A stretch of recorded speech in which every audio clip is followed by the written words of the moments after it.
going on. Thank you so much. Been like $1 million. Shout out TMZ, you up? Let me check out that rig. TMZ stands for the Mayweather Zone. How'd you find me, bro? I got my disguise on. I love my TMZ family. Smoochie. Welcome to TMZ Sports. I'm Mike Babcock with my guy, as always, Mojo Mutadi. Mojo, we're going to start with a scary situation concerning two of the biggest professional wrestling stars in the world. We're talking about Seth Rollins and Becky Lynch. Now, Mojo, police in the Los Angeles area received a phone call Monday night into Tuesday morning, technically Tuesday morning, around 3 a.m., that Becky and Seth's home in the Los Angeles area had been burglarized. Now, it's unclear exactly when the burglary happened, Mojo, but bottom line, cops get this call in the wee hours of the morning, this morning, again, saying that the home had been burglarized. Now, it's unclear exactly who was behind the burglary. Of course, police have not yet made any arrests. Hopefully they will. But bottom line, somebody gained entry through a back door, a sliding glass door. Mojo, the door was broken, shattered. Obviously, whoever was responsible for the burglary, they then are able to get inside their home. Now, the good part here, the encouraging news is that Becky, nor Seth, nor their daughter were home, Mojo. As a matter of fact, on Monday night, Seth and Becky were across the states in Rhode Island for a live taping of Monday Night Raw. They then get done working and they fly home. And of course, again, you come home to something like that. That is absolutely awful. It's terrifying to know. It's invasive to know somebody was in your home, Mojo. Again, most importantly, nobody hurt, nobody home at the time. But what a violating feeling. Absolutely, Babcock. Well, you did say the best part about this. Obviously, no one was home. Yeah. No one was injured. There was no physical harm that transpired from this. But it still sucks at the end of the day. Some scumbag breaking into your house and you going through your stuff. I mean, that's the place you sleep, right? I mean, it's going to be hard to feel comfortable there afterwards. We saw this all football season, I feel like, is, a lot of top players, had their homes burglarized while they were gone playing games, That's another part that they don't say when you become a celebrity. One part that goes along with that is people have your schedule. They know where you're going to be. When WWE releases their schedule, you can assume that most of these talent are going to be at the shows. Exact same thing as it is in the NFL. Exact same thing as the NFL. Hopefully we also catch the people that did this. For a lot of those high-profile NFL burglaries, most of those burglars were caught and are facing consequences. You got to hope that's what happens here. But it just sucks. Two people that I call very close friends. Becky and I actually started together in WWE around the same time. She's been a very close personal friend. So you absolutely hate to see this to just such good people. Two people that are at the absolute top of the business and have been for a very, very long time. They mean the world to WWE, to the fans, to everyone, and you just hate to see this happen, Babcock. Yeah, no, I agree, Mojo. And again, I think, you've got people who see these athletes and the homes burglarized, they've got a lot of money. But it's not about that. It's not about whether or not you can replace things that were taken. Obviously, great for them that they've done tremendously well for themselves. But like you said, that's where you sleep, Mojo. That's where you're raising your child. And to think that somebody who was uninvited was standing inside your home where you lay your head at night, that is an awful, awful feeling. I agree. You hope they're able to find these people, Mojo. It's unfortunate that in this day and age that with the way social media is and the schedule's so public and so well known that anybody does know if you're home, if you're not home. They know where you are, where you're not at, and it leaves these athletes ripe for things like this. Nobody should have to deal with that. I don't care if you're famous, if you're wealthy. Nobody deserves something like this. I echo you, Mojo. I hope they find these people and they bring them to justice. I'll say this, Babcock, I wouldn't try it again because you better believe there's going to be increased security going forward by a lot of means. All right, Mojo, moving on to Julio Cesar Chavez Jr. Of course, we know he was arrested on July 3rd by ICE. And now, Mojo, his famous father, the boxing legend, Julio Cesar Chavez Sr., is coming to his son's defense. Now, most people, I'm sure, have seen this story. It's shocking when you consider it was just a week and a half ago or so, Mojo, where Julio was in the boxing ring with Jake Paul. He loses the fight by unanimous decision. And less than a week later, he is again in custody of the United States federal government, who says they are expediting the process and they are deporting Julio from the United States, sending him back home to Mexico, Mojo, where they say he has got a warrant out from the country of Mexico for gun trafficking, Mojo, and for connections to a cartel. Now, where does Dad come in here? Now, Dad spoke with a local media outlet in Mexico, Mojo, and he is, again, defending his son, and pretty forcefully here. So here was what Senior had to say. This has been translated into English. We're calm because we know my son's innocence. My son will be anything you want, anything, but he is not a criminal unless everything he's been accused of. He knows a lot of people. We live in Culiacan. It would be impossible not to know all of the people that are doing illicit stuff. But that does not mean nothing. In my time, I met everybody, and they did not come after me. Senior then went on to say, Mojo, why did they let him fight? My son has been paying taxes in the United States for 3 years, and now in Mexico, they're accusing him of money laundering. Yes, he knows those people, but that doesn't mean I'm a drug trafficker. Let's trust the law. So there it is, Mojo. A little bit of, hey, I've got faith in the justice system, and also, hey, he may know bad people, but he is not a bad person himself. Now, again, this is not the United States charging or even saying Julio committed a crime. They are simply saying, the United States is, in Homeland Security, that he committed crimes according to the government of Mexico in Mexico. Yeah, man, a lot to unpack here. What a headline just right after, immediately after a high-profile marquee fight against Jake Paul, right? I mean, exacerbated by the fact that this is only the second pro boxer Jake Paul has ever fought, so there was extra interest. That's neither here nor there. That's not even a subject here. But you got to look at the timeline, right? The timeline is maybe the most curious thing of this entire time. I mean, did they wait until after the fight to make this move? Could they have made this move before the fight? Were they waiting to have him get paid so maybe they could try and recoup some of that money? I mean, I don't know. But usually when you have a fight of this magnitude, I mean, all those extra eyes, all those extra impressions, they had to have found the wrongdoing before this, right? I mean, I don't know. I'm just speculating over here. Mojo, we actually have, so listen to this, Mojo. So DHS, the Department of Homeland Security, actually says that they did determine the day before the fight. So the fight happened on the 28th, Mojo. They said they determined on the 27th that he should be arrested and he should be deported. So to answer the question, yeah, they actually did know, Mojo, not by a lot. They knew the day before, and maybe at that point they say, hey, look, we've got to put a team together. We've got to go get him. Let's just let the fight go down.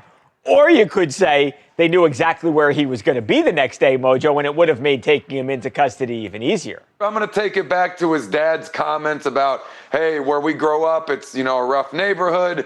Everybody knows bad people. Everybody that knows someone that breaks the law. I mean, as long as you only know people, that's not enough to throw you in prison, right? I think everybody at one point has met or been around somebody that has broken the law. That doesn't make you guilty if you didn't have anything to do with it. So, I mean, if the family's calm, if they're not worried about this, if Julio Sr. and Jr. know that he wasn't a part of this whatsoever, I guess, of course, you can take, comfort in the fact that he didn't do anything wrong and the truth is going to come out eventually. Otherwise, maybe they would be a little bit more panicked here. They know that the son was going to be facing some serious charges.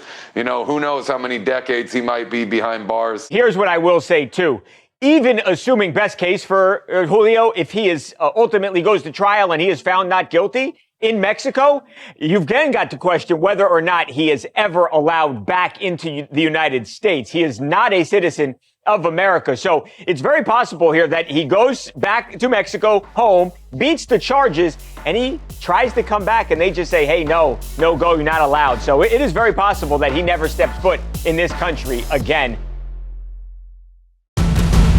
Manny Pacquiao is getting set to return to the boxing ring, but his Hall of Fame career is already worthy of the Hollywood treatment. So, who would the legendary boxer want to produce a biopic about his life?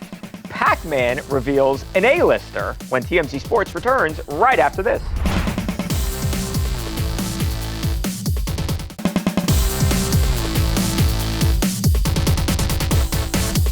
Welcome back to TMZ Sports. Mike and Mojo. Mojo, one of the greatest boxers of all time, is getting back into the boxing ring next week on Saturday. We're talking about Manny Pacquiao taking on a young and a really talented fighter who is a champion, by the way, in Mario Barrios. We're actually going to have a bunch more on that fight next week, Mojo, because that is a big, big time event. But, Mojo, no matter what happens on Saturday, win or lose, Manny is one of the most accomplished, respected, and just talented boxers of all time. Surely somebody at some point is going to make a movie about Manny Pacquiao.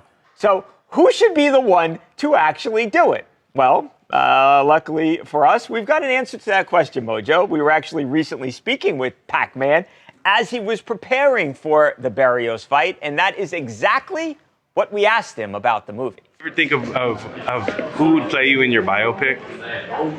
Mark Wahlberg. That would be sick. He'd have to get a tan. He'd have to get a little like spray tan or something. But Mark Wahlberg. Wow, that's an interesting choice. That would be really, really, really good. Mark Wahlberg can do that. Mark Wahlberg, he always watched my training camp here in Wildcard. He knows he almost know all my life stories. So Mark Wahlberg is my friend. He's a nice guy. So you think you get the deal done? I don't know. It depends. Who's the actor that plays you in your mind? Well, or maybe Junior? Maybe your son? My son. My son Junior, yeah. Would you think he could pull it off?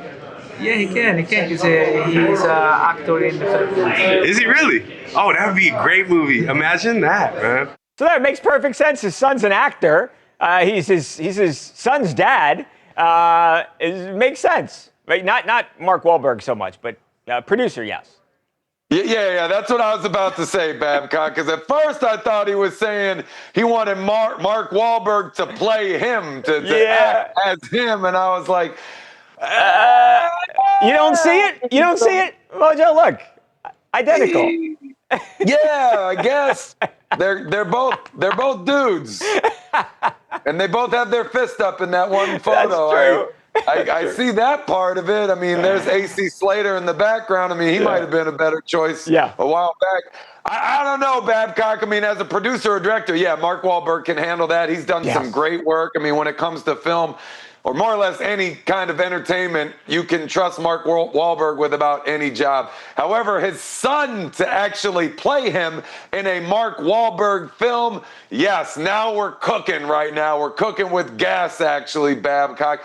I actually love when movies take real-life family members to play their relatives, even when they're not trained actors, it just has that realism effect, right? I mean, what's the point of an actor anyways, right? To make this thing as real as possible when you have the actual family who can actually simulate their family member better than anyone else. I mean, I don't know, that realism just kind of shines through, even if they're untrained in the arts of being an actor. I love it. I'd like to see it happen more often. I believe they did that with the Sopranos movie, the reboot or whatever that came out, the prequel, I believe it was. And also, Mojo, O'Shea Jackson Jr. played his father, Ice Cube. So there is a history of this kind of thing happening.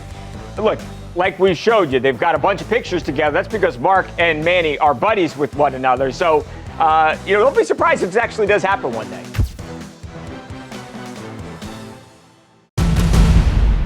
At 7'3" tall, Victor Wembanyama clearly stands out at a nightclub, right?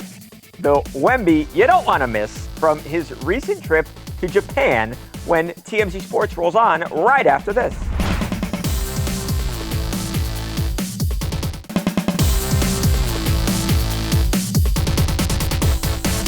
Buckle up, party people, because the TMZ After Dark Tour has hit Hollywood.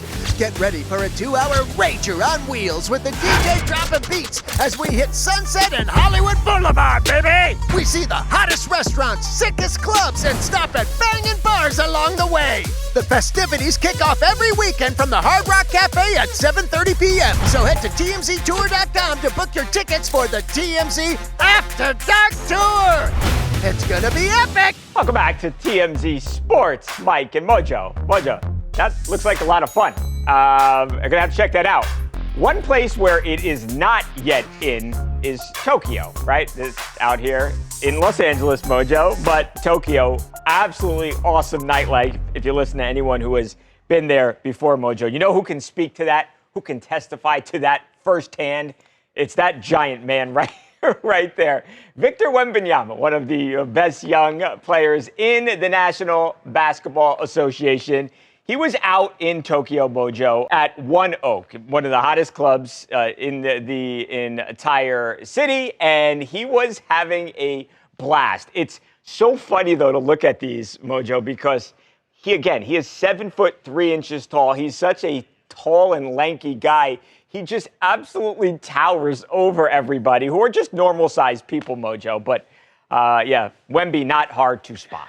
No, especially in other countries because, he's taller than a lot of people here. In some other places, anywhere. They're not used to seeing people that tall. Regardless, hey, man, I know a thing or two about partying out in Tokyo myself. Actually, Babcock, it's one of my favorite places to party. Yes. The wife and I might actually be planning a trip right now out to Asia. So I'm going to have to call Wemby, or maybe you call him because I know you guys are tight, and see which spots he went to so I can mix it up and see something new here.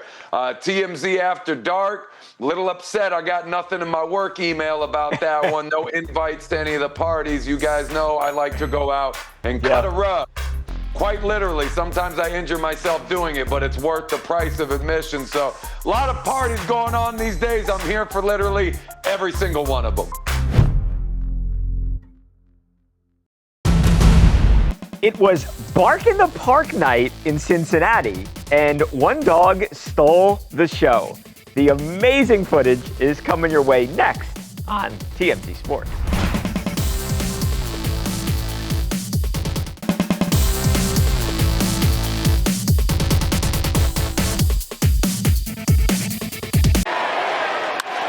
Left side off the glove of Perdomo. Hit number 2,000 of his career for Manny Machado as he continues to build on his resume towards the Hall.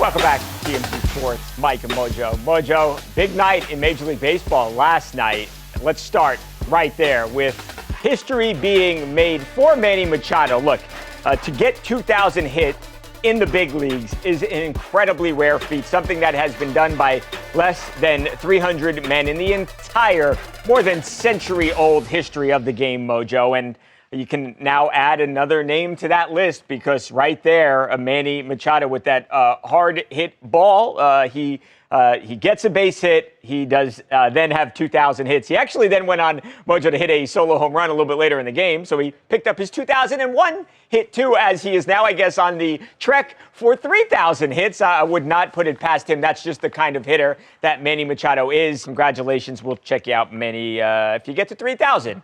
We got to talk about something else, though, Mojo. This was not my favorite moment of the night last night because we have got to go to Cincinnati. Cincinnati does an event, Mojo, they call Bark in the Park. They've got a dog, and the dog is, well, I'll let you watch it. The dog has a specific set of duties that it is supposed to accomplish as part of the baseball game, Mojo. Well, last night, the pup didn't feel like doing his job. Ceremonial first pitch today. One proud pup was out there to go get it, but then had other visions. It's a game of keep away. No, not you. This field is mine. Even Ellie De La Cruz getting in on the action. And that's just adorable. That's fantastic. The energy of this dog. Still cool. Yeah, Matt McClain was out running sprints. It's like, why'd you stop running? It's so funny, Mojo, because it's the first vet, so he's supposed to take the ball, grab the ball, and return it. But he felt like playing a little bit. You know, when those bright lights shine upon you, this is your moment. You know, how are you going to deliver? You know, are you going to go out there and, puppy dog for yourself out there? You're going to get starstruck by the lights? I mean, no. I don't know, but this is a big-time event, Babcock. This is the bark in the park, arguably bigger than the Thrilla in Manila. This is one of those once-in-a-lifetime events, and you got this dog out there just having fun. I love it. I don't know if this was a trained pooch, but I love the fact that they abandoned their training and just had a little bit of fun, soaking it all in. I mean, this is way better than just abiding by the duties. Look at the players getting in on this. This was great. I agree, Mojo. And whose dream is it, not to be able to run out on that field, right? When you're a kid, you go to a baseball game, you look at the field, the grass is so green, you wish you could get out there. And I feel like, for our little doggy there, it was his opportunity, and he wasn't going to miss it. Usually when the fans do this, security spears them and tackles them and destroys them in humiliating fashion. Dog's got the free pass. Got to use it. Here's what we've got to look for. Next time they have the Bark in the Park event, is it this same dog, or did our pup get fired? So we'll keep an eye on that, Mojo. You've got to keep him. He's a star. They better not fire him, or it's going to be hell to pay. But we will see. We'll keep an eye on that. We've got to go in the time being, Mojo. We are out of time. We got a bunch to talk about tomorrow, though.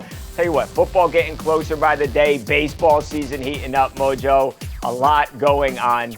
Meaning tomorrow's going to be pretty great. That's right, babe. Cock, it'll be the best show since today. I'm a lawyer.